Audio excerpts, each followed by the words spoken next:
"Emily, did you get a good night's sleep?" Yep, she had such a dopey sleeping face. There's no way she's waking up before tomorrow. Suddenly, I felt lightheaded. In the hotel lobby, clinging tightly to Michael's arm without a care, was Lisa. "Emily, what do you want to do?" In response to that question, I impulsively replied, "I want to get back at those two." I surprised even myself by giving such a malicious answer. But Tom, on the other end of the phone, gave me a gentle smile. "My name is Emily, and I'm 24 years old. I've been working at a local bank for 2 years since graduating from college.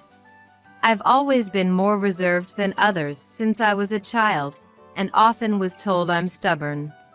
However, this personality was perfect for my job as a banker. I never disclose any secrets from our clients, no matter the situation. And actually, I didn't have many friends to talk about the detailed aspects of my job.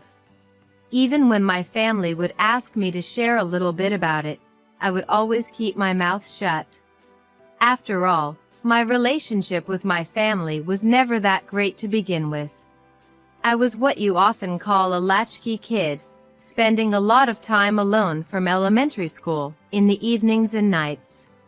While it was partly because my parents worked late, my slightly cold demeanor often led people to wonder who I inherited it from. Both my father and mother have bright and friendly personalities. Perhaps that's why they didn't know how to deal with an introvert like me. So, I have no memories from my childhood of going out somewhere with my parents, or receiving a special gift. Typically, when I came home, there would be a $10 note left on the table, and it was normal for me to get by with that for a few days. This habit continued until I was a university student, and sometimes I experienced nights where I was so hungry I couldn't sleep. The people who genuinely worried about my situation and frequently invited me for dinner were Lisa's parents, who lived next door. Lisa's personality was the complete opposite of mine. She was bright and friendly. And every time my parents met her, they would say, "Oh, if only Sophie were our daughter." On the other hand, Lisa's parents seemed to understand that I was always alone, and they cared for me. Whenever they saw me looking lonely, they would invite me to their home. As a result, Sophie, who was in the same grade as me, naturally came into contact with me. However, even though we were technically friends, Lisa's attitude towards me was somewhat condescending. "Emily, you're being taken care of by my family, aren't you?"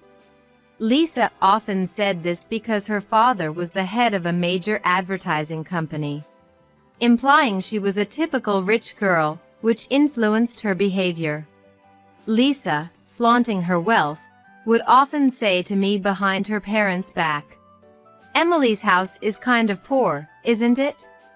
Also, when Lisa's family returned from trips, her parents, being considerate, would give me souvenir key holders, but in the end, Lisa would take them from me, making them all hers. Maybe Lisa doesn't really feel loved by her parents? I sometimes thought.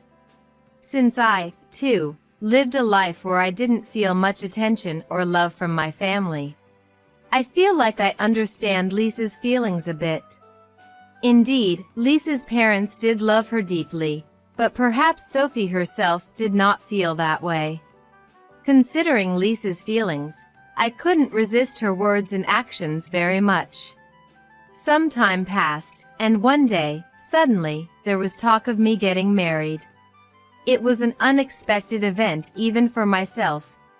I didn't have a boyfriend per se, and the only man I was friendly with was Tom, a friend from high school. Tom and I had absolutely no romantic feelings for each other. We were just good friends. My marriage was arranged by my parents, who were worried about me, who couldn't get a boyfriend. One day, my mother suggested, "Why don't you have a matchmaking session with a child of my acquaintance?" I was taken aback at the moment. Even though I have little experience in romance, I'm still in the early 20s. The idea of having a matchmaking session seemed a bit too soon. When I expressed this feeling to my mother, she replied, "Emily, you're not the cute type and you're not popular, so having a love marriage will be difficult. You should be thankful for even having a matchmaking opportunity." My father chimed in, "Emily always looks grumpy, so it would be nice if our future grandchild is a cheerful kid." I felt lonely, as if I was the only one in a different world within my family. Nevertheless, I was sincerely doing my job, but I didn't think that it would increase my chances of marriage. Life is unpredictable, so I decided to give the matchmaking that my mother recommended a try. The man's name was Michael, a salaryman about 5 years older than me. He worked as a creator at an advertising company. Michael's sociable way of talking, his behavior, everything was precisely to the liking of my parents. Normally in matchmaking, there's a point where the parents leave so the two can talk freely. Although his parents left the table to give us privacy, my parents continued to chat with him cheerfully. "Our Misa is not a charming girl, but we hope you'll consider her favorably," my father said. "Not at all, I think Amelia's a wonderful woman," Michael replied with a smile. Being complimented like this by a man was a first-time experience for me, and my heart was secretly pounding. However, even though we didn't get to have an in-depth conversation, just the two of us, the next thing I knew, our marriage was decided. Honestly, it felt like the marriage discussions progressed more among our parents than between us. But I was thinking positively that he and I could build a good relationship from here on out. Once we started our life together, I could feel Michael's extremely bright and positive personality, the total opposite of my own, and his powerful energy. His spending might be a bit bold, but he works hard in return, so I am reassured. Additionally, having grown up without feeling much affection, his kind attitude warmed my heart. "Hey, how about Hawaii for our honeymoon?" I had hardly ever left my hometown before, so I was a bit surprised by his suggestion. Indeed, Michael sometimes showed his forceful side, but I could always discover unexpected facets of him. Making every day fresh and our life together was enjoyable, though there were concerns. One of them was the existence of Lisa. Michael and I decided to start our new life not so far from my parents' house. But there was an unexpected development. Lisa, to my surprise, worked at the same company as Michael. Lisa served as the secretary to Michael's boss. We were in the same school year, but went to different universities, so I didn't know where she worked. Lisa seemed to have joined a company that her father manages. Later, Lisa started visiting our new home every now and then. I wonder what we three might talk about when together. Well, it's already decided. The two of them often talked about work, so I often moved to the kitchen to prepare meals while they chatted. I, who went to a different university and had become distant from Lisa, never thought that I would engage with her again in this way. However, I've grown up now. I'm no longer the girl who was controlled by Lisa as in the past. I thought Michael was just enjoying his time talking about work with Lisa. At that moment, I was swamped with bank work and couldn't spend enough time with Michael. So I silently approved of her frequent visits, thinking she might fill the gap. "Is the next snack ready, Emily?" Responding to Lisa's imperious words, I say almost. I, moving between the kitchen and the living room, had become accustomed to such situations. But for a moment, I secretly glanced at Michael. Honestly, I wanted him to say something like, "Lisa, isn't that rude to my wife?"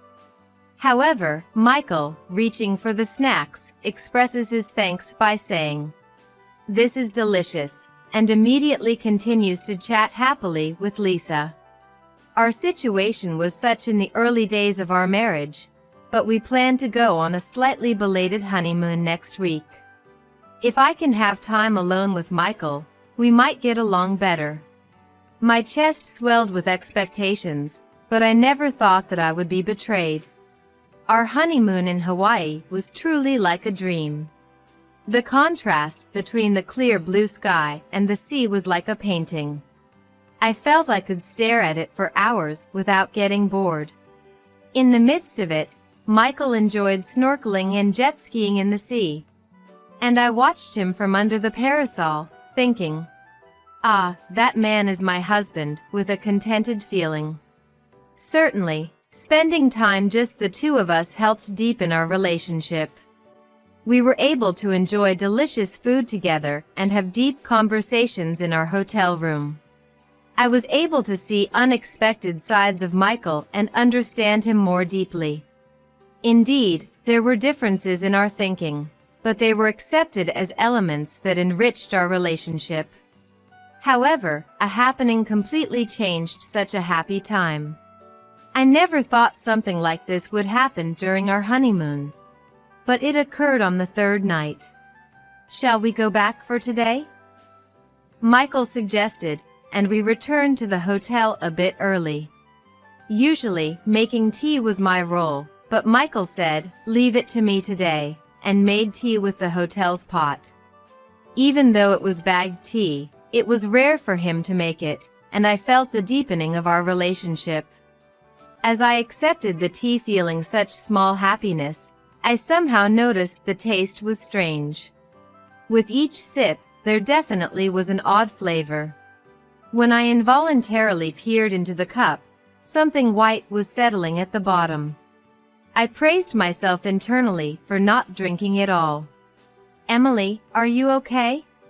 "I'm fine," I answered, feigning to take a sip of tea while secretly pouring it down the sink in the bathroom, my mind filled with anxiety and surprise. A suspicion crossed my mind, wondering if Michael had put something in my drink. I hated to think such thoughts, but I couldn't ignore the reality in front of me. And as if to confirm that thought, I was assaulted by an intense drowsiness. However, not drinking all the tea turned out to be fortunate, as I did not lose consciousness entirely. Suddenly, my feelings of distrust toward Michael intensified, and I decided to pretend to sleep and observe his behavior. "Sorry, suddenly I feel so lethargic. I'm going to lie down. Good night." I surrendered myself quietly to the bed. After a little while, I heard Michael's footsteps approaching. He quietly approached my side, as if to check my breathing and movement.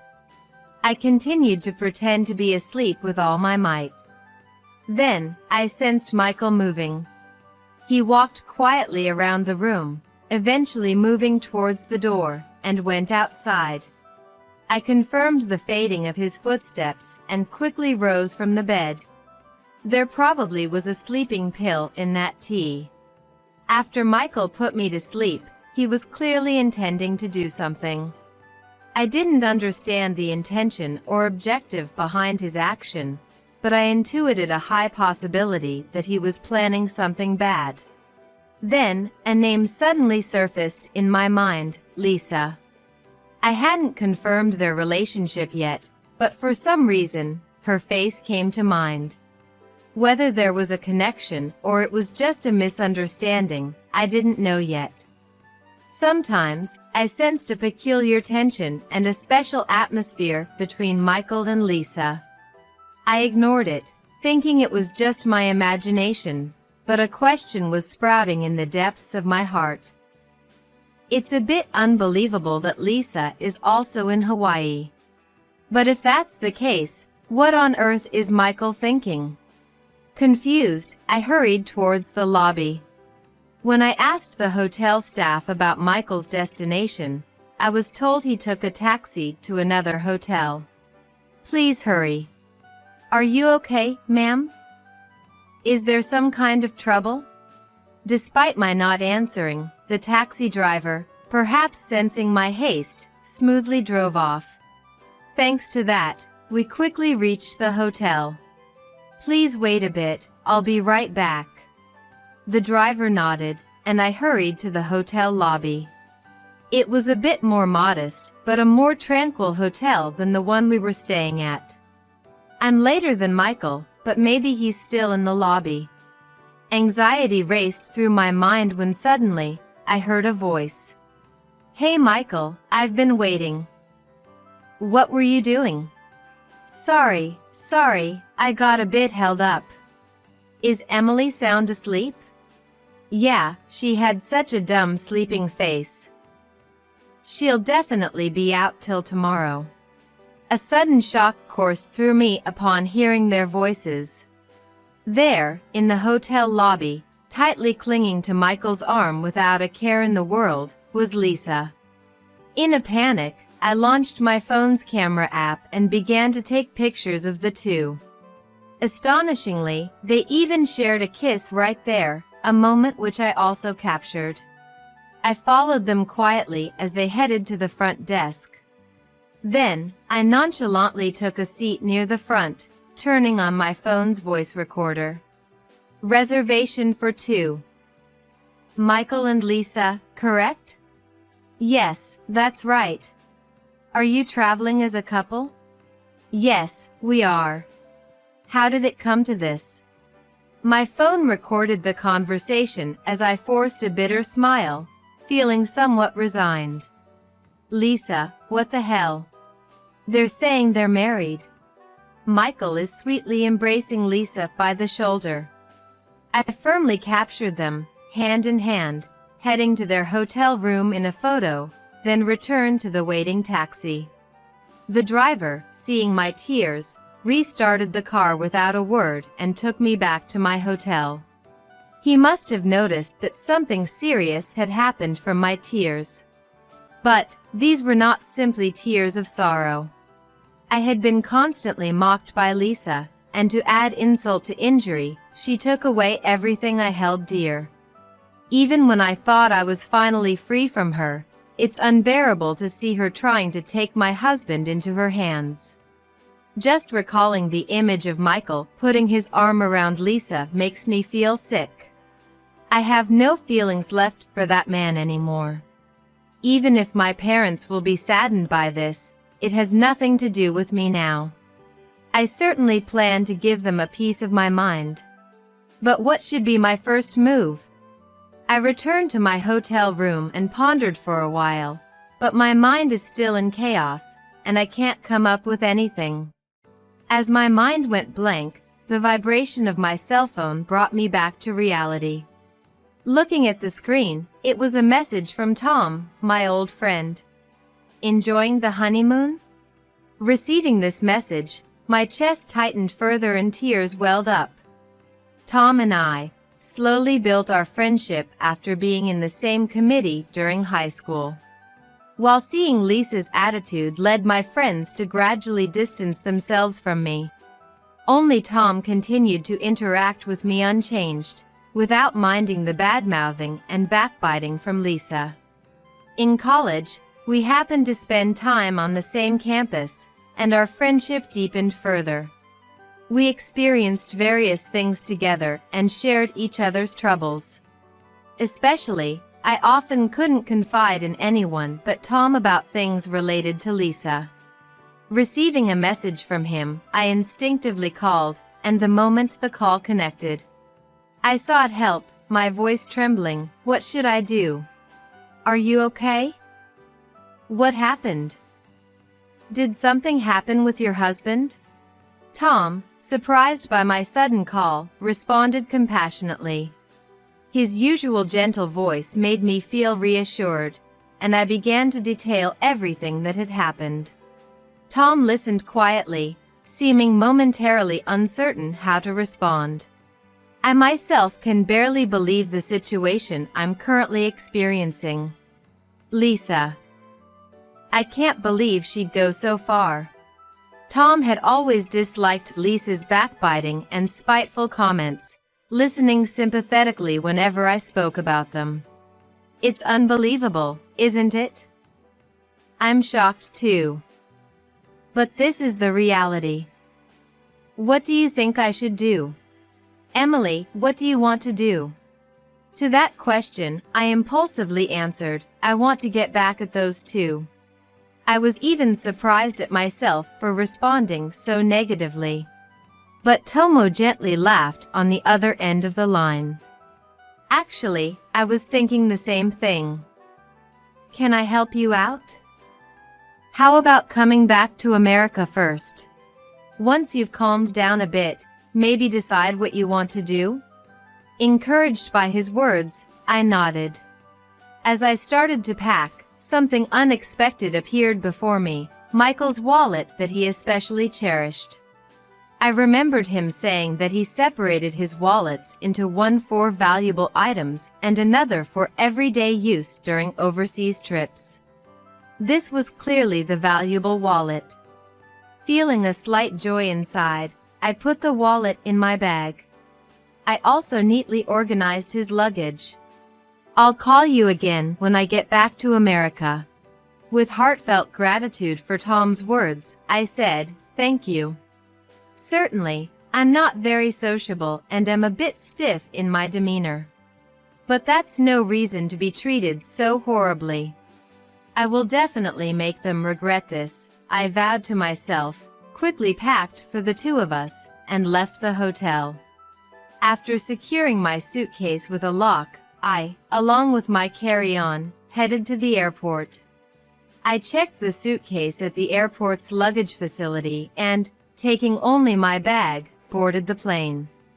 During the flight, I checked an email from Tom. It read, given the situation, they probably won't be able to return for a few days. Take it easy once you arrive. Following his advice, I immediately fell into a deep sleep as soon as I got home. The next day, upon waking, I noticed a slew of missed calls from Michael. At first, I ignored them, but decided to answer when he called again. Emily, where are you? What are you thinking? Actually, I came back because I was worried. It seems like a friend got involved in a traffic accident. I wanted to contact you, but your mobile was unreachable. Why did you go back without saying anything? Where's my luggage? Having just you in a spacious and expensive room for two seemed a bit extravagant. Oh, I left your luggage securely at the airport's storage. I know. The airport contacted me. But there's no key to the carry case. I can't get to the passport and wallet inside. I didn't lock the carry. Maybe the zipper is broken? By the way, where were you that day? Your phone was unreachable all the time. My question seemed to unsettle Michael momentarily, which was to be expected. After all, I knew what he had been up to. I was out for a bit. I need to go to visit my friend in the hospital. I'm quite busy, so talk to you later. Wait a minute. Nevertheless, I ended the call. He would somehow manage to open the carry case. Though, there was no passport or wallet inside to begin with. While it may take some time, I was thinking that as long as I go through the proper procedures, reissue is possible. And there's no way I can't return to America. With that in mind, I decided to start preparing for the next step. And finally, the day came when Michael would return to America. However, when he entered the house, nothing was there. He contacted me immediately. Why is there nothing in the house? Where are you now? Coming here? Actually, I'm back at my parents' home now. After conveying that, I hung up the phone. After a while, I heard a car engine from afar and recognized it as it parked in front of the house. Long time no see. When I led Michael into the living room, he followed me with an angry look. What are you thinking? You hid the passport and wallet, didn't you? Let me explain what's happening. I grasped the doorknob and slowly opened the door. In the living room were Tom, my parents, Lisa and her parents, and, surprisingly, even Michael's parents. Everyone's expressions were varied and, notably, Michael's parents looked pallid, perhaps from shock and anxiety. What exactly is happening here? Oh, Michael? Hello there. Michael directed his gaze toward Tom. Who are you? To Michael's sullen question, Tom replied with a light smile, Emily's classmate. Afterward, he handed a document to Michael. What is this? Gradually, Michael's expression freezes. You understand now, right? This is evidence that you were using other people's designs without permission. I was surprised when I touched your computer a little and so many popped out. Astonishingly, Michael had been secretly plagiarizing the designs of creators from another company. And Tom, an expert with computers, instantly cracked Michael's password and verified the content inside. Lisa's father, who is at the top of the company where Michael works, was very angry about his fraudulent activities. It's no wonder, because Michael's actions greatly damaged the company's credibility. To think that you would do such a thing and tarnish our company's name. Michael is surprised by those words and his face turns pale blue. I continued to spread more photos on the living room table. The photos showed Michael and Lisa meeting up in a hotel lobby, exchanging kisses, and entering a hotel room together. Lastly, I took out my cell phone and played back the conversation between Michael and Lisa from that day. Lisa came back home early, just to be safe, huh? Lisa's skin is clearly more tanned compared to a while ago. From her slightly brown skin, you could tell she had been enjoying a leisurely time on a southern island.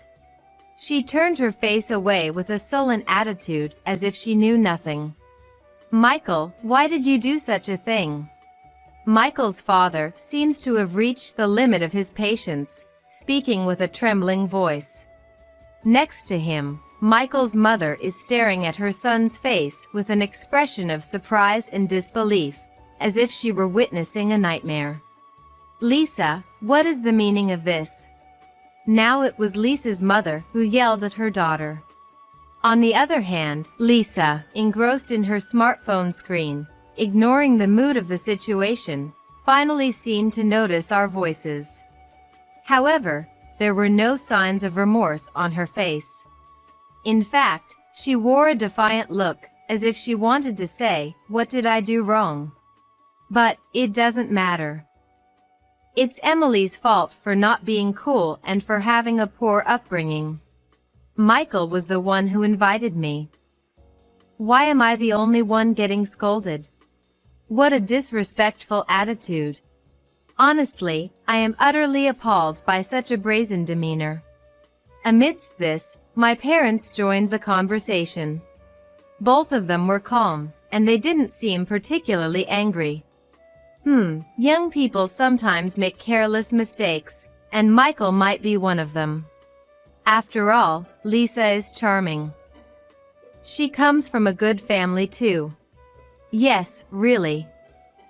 Emily is a bit unfriendly and lacks cuteness, so I can understand why his feelings might wander elsewhere. I couldn't believe that my own parents would say such things. However, at that moment, Tom stepped forward and threw words at my parents with a slightly stern tone. Hey, both of you, what do you think about Emily? There is no reason for her to be cheated on, is there? In such a heavy atmosphere, the next to speak were Lisa's parents. Lisa's father approached me, gently placed his hand on my shoulder, and looked at my parents. I usually have no intention of interfering in other families' matters, but I believe Emily is a very good person. As he says, no matter what the circumstances, cheating is never permissible. We appreciate your kind words about Lisa, but to think she'd set her sights on Emily's husband. We might have raised her poorly. Lisa's mother continued speaking, glancing slightly towards Lisa. Surrounded by the three of them, I felt tears welling up. At that moment, Michael's mother deeply bowed toward us with a sincere expression. Emily, I truly don't know how to apologize. Of course, we will proceed with the divorce and pay the property division you request. What, divorce, seriously? Property division too? Michael let out a surprised voice at those words. It seemed to be an unexpected development for him. I am not a saint who will just quietly accept the incident that happened during the honeymoon. Lisa, you will be involved in the money matters too. Why me too? I'm not involved, right? Lisa's voice became high-pitched. In response, Michael angrily said, Lisa, don't bail on this alone. The atmosphere in the room was incredibly tense. Eventually, Michael was made to fill out divorce papers by his parents, and a discussion schedule, involving a lawyer, was established. Naturally, Lisa will also participate in the discussion. As for me, I intend to claim a substantial amount in property division. Afterwards, it seems that Michael got into serious trouble at work. Not only was he fired from his company, but there were also rumors of lawsuits from other companies. As for Lisa, her relationship with Michael became known within the company, making her position as a secretary difficult, and eventually, she decided to quit. On the other hand, my life took an unexpected turn. Actually, I ended up marrying Tom. Due to the sudden turn of events, it was my second speed marriage. I really hadn't thought I'd get married again so quickly. Actually, I've liked you for a long time and always wished for your happiness, no matter who you were with. But, before you get caught up with another bad person, will you marry me? While I was initially surprised at Tom's proposal, I decided to accept. Even though my marriage with Brian was without a dating period, Tom has been a friend since high school and I know his personality well. I hadn't thought Tom harbored such feelings for me, but feeling my heart race during his confession, I was sure I could probably love him too. Thus, I made the decision to sever my relationships with my biological parents and Lisa. I had never received financial assistance from my parents, and due to their demeaning attitude towards me when times were tough, I had no regrets about cutting ties. On the other hand, Lisa's parents told me, our daughter may be terrible, but please rely on us like substitute parents if you want, and gave me warm words. Michael's parents are also very worried about me. They call me frequently as if to care for my heart, and I continue to have a good relationship with them. However, I'm completely done with seeing Michael and Lisa. By severing ties with my parents, and Michael and Lisa, I felt truly liberated. Looking toward a new future, I've come to believe that the upcoming days will surely be wonderful.